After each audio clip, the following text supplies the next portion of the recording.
Hey everybody, it's Martian Manhunter here. This is going to be my Supergirl Season 1, Episode 4 viewing rundown. So if you guys remember last week, I gave you guys my Episode 5 review. Now, the reason why I did that is because the Livewire episode and this episode was actually switched. So they're supposed to be, this episode was supposed to be Episode 4, so, it was supposed to be last week, but then they switched out with Livewire. So this is going to be my review number 4, and then I'm just going to add them both to the playlist. So it makes sense, because there's a few things, you can't really tell in this episode about the whole Hank Henshaw reveal last week, but there are a few things that kind of make you realize, wait, this should be before Livewire. So I'm kind of doing this in order here. But anyway, there's a lot to talk about, so let's get started. Okay, so I'm going to cut this video a little bit shorter because I have a lot of stuff to get through today. But basically what's going on here is that biggest story, I'm actually not going to do biggest story to little story, I'm just going to include everything in one video. So, one clip, I mean. But anyway, so Calista Flockhart, obviously, is doing amazing in this episode. She's amazing in every episode. But we actually get to see Cat Grant's son, Carter, in this episode, and Supergirl. Kara's dealing with so much. I think this is the episode called How Does She Do It? She's dealing with so many things. She's dealing with the DEO. She's a DEO agent part-time, kind of. She's dealing with Maxwell Lord in this episode. We found out, fun fact, Maxwell Lord is challenging Supergirl with all these crazy bombs and stuff going on. He was, a part of it.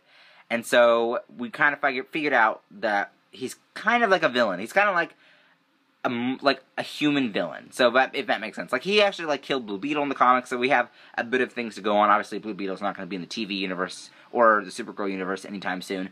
But basically what's going on here is that he's kind of like a villain. So we got that big reveal. Also with, she's also dealing with work and stuff like that. Now, one of the things I did not like about this episode was Lucy Lane and Jimmy Olsen, whatever you say.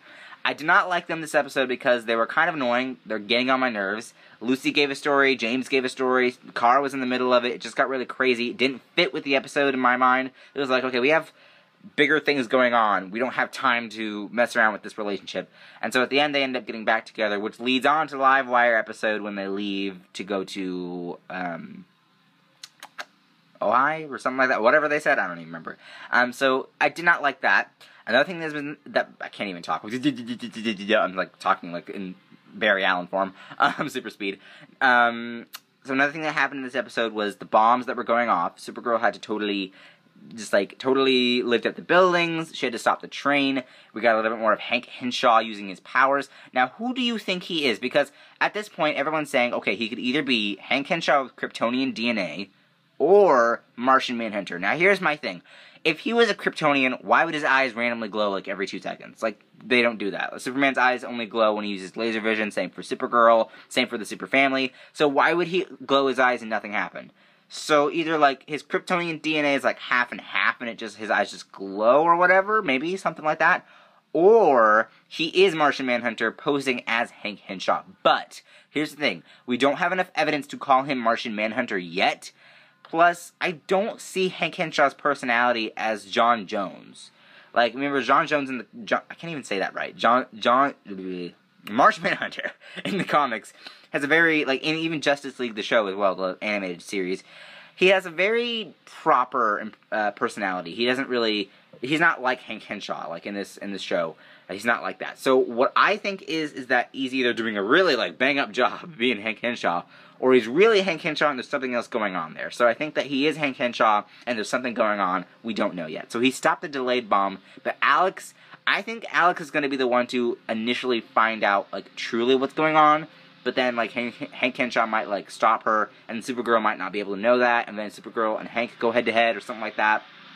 Something's going to happen, and I know it, so I can't wait to find out what that is.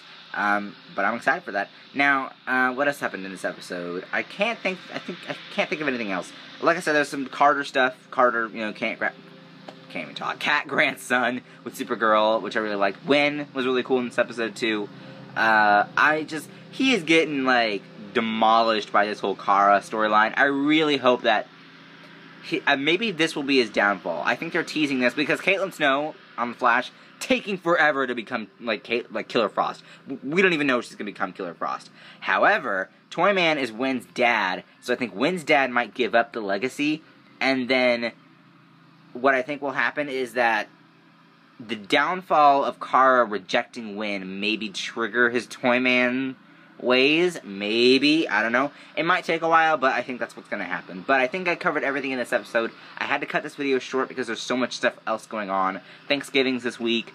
You know, videos are getting crazy. I have a Legends of Tomorrow breakdown that I'm supposed to do, Hawkgirl, Hawkman video, so all this craziness that's going on. But anyway, like if you like this video, don't forget to subscribe, comment down below what you guys thought of the episode, links up there to my Supergirl videos, links down there to my Twitter, Instagram, Vine, vlog channel. Go follow and subscribe those. Thanks guys for watching, and I'll see you guys later. Bye-bye.